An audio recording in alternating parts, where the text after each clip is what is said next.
આપણા ગ્રંથોમાં લખાયેલી વાતો છે એ તમને બતાવી રહી છું, બહારની નહીં, કોઈ બહારથી મારા ખિસ્સાથી નથી મૂકી રહી.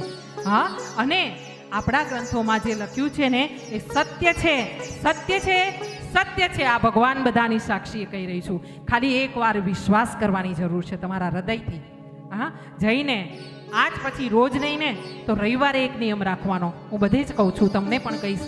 રવિવારે સવારે સ્નાન કરીને આપણા બાળકોને સાથે બેસાડવાના અને ભાગવતજી ખોલવાનું. તમારા ઈષ્ટદેવનો કોઈ ગ્રંથ હોય, તમે શિવજીને માનતા હોય તો શિવપુરાણને ખોલો, શિવપુરાણ રાખો. હા, માં અંબાને માનતા હોય તો તમે દેવી ભાગવત રાખો, રામજીને માનતા હોય તો રામચરિત માનસ રાખો.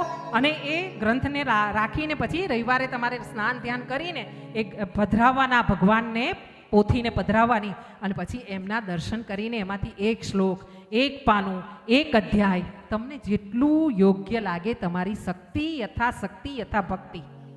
હા, શક્તિ પ્રમાણે ભક્તિ કરો.